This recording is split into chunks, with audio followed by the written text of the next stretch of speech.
में एसआईआરની પ્રક્રિયા બાદ સ્થાનિક સ્વરાજની ચૂંટણીઓ નજીકના ભવિષ્યમાં યોજાવા જઈ રહી છે અને ટૂંક સમયમાં એની સરકાર જાહેરાત કરે એવી પણ શક્યતાઓ છે। જ્યારે પ્રદેશ કોંગ્રેસ સમિતિ દ્વારા સંગઠન સૃજન અભિયાનના માધ્યમથી તમામ સ્તરે પહેલા સંગઠનની પ્રક્રિયા પૂર્ણ કરવામાં આવી।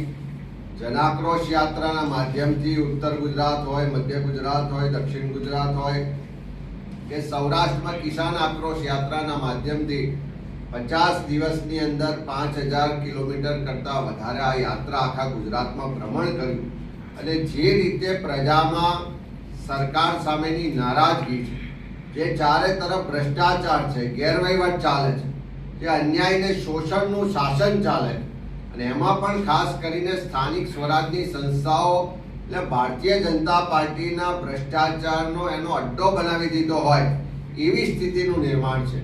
જ્યાં સુધી કમિશન કમલમમાં ના પહોંચે ત્યાં સુધી કોઈ પણ જગ્યાએથી કોઈ કોન્ટ્રાક્ટ નથી મળતો અને એવા કમિશન આપ્યા પછી કોન્ટ્રાક્ટરો કામ કરે છે કે બ્રિજ તૂટી જાય છે, પાણીની ટાંકીનું હજુ તો સેમ્પલ ટેસ્ટ થતો હોય તો પાણીની ટાંકી તૂટી જાય છે, પહેલા જ વરસાદમાં રસ્તાઓ ધોવાઈ જાય છે, ચારે બાજુ કમિશન ને ભ્રષ્ટાચારનું શાસન ચાલે છે। એવા સંજોગોમાં આજે ગુજરાતની ગૃહિણીઓ એક તો મોંઘવારીથી પરેશાન છે, ગેસની બોટલ માટે લાઈનોમાં ઊભા છે, ગેસની કાળાબજારી થાય છે, સાથે સાથે યુવાનો પોતાના પ્રશ્નો માટે સંઘર્ષ કરી રહ્યા છે।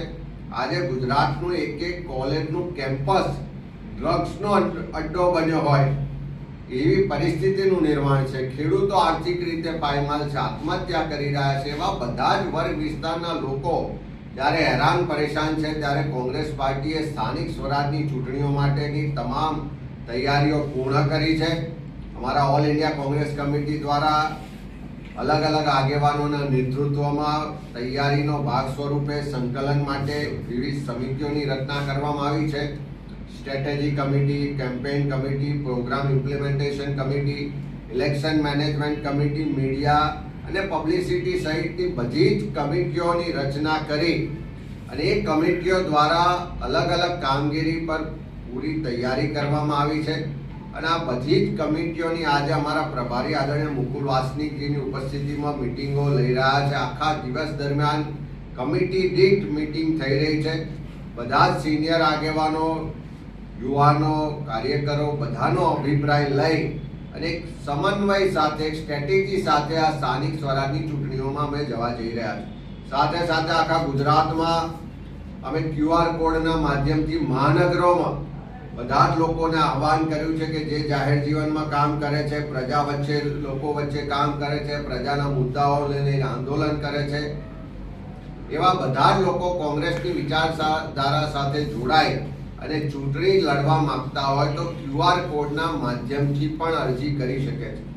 અમારા સંગઠનના માધ્યમથી પ્રદેશના નિરીક્ષકોની ઉપસ્થિતિમાં દરેક શહેરોમાં, દરેક જિલ્લામાં, દરેક તાલુકાઓમાં જે સંભવિત ઉમેદવારો છે એમને સાંભળવાની પ્રક્રિયા ચાલી રહી છે અને 20મી માર્ચ સુધી આ પ્રક્રિયા પૂર્ણ કરી અને ઝડપથી પેનલો બનાવીને પ્રદેશ ચૂંટણી સમિતિ ને જિલ્લા ચૂંટણી સમિતિ દ્વારા આવનારા સમયમાં ચૂંટણીની જાહેરાત થાય તરત જ ઉમેદવારોની આખરી પસંદગી પણ જાહેર કરવામાં આવશે। એટલે બધી જ રીતે આગેવાનો, કાર્યકરો, સંગઠન અને લોકો વચ્ચે જવાના કાર્યક્રમોના માધ્યમથી આ ચૂંટણી માટે અમે સંપૂર્ણ રીતે તૈયારીઓ પૂર્ણ કરી ચૂક્યા છીએ।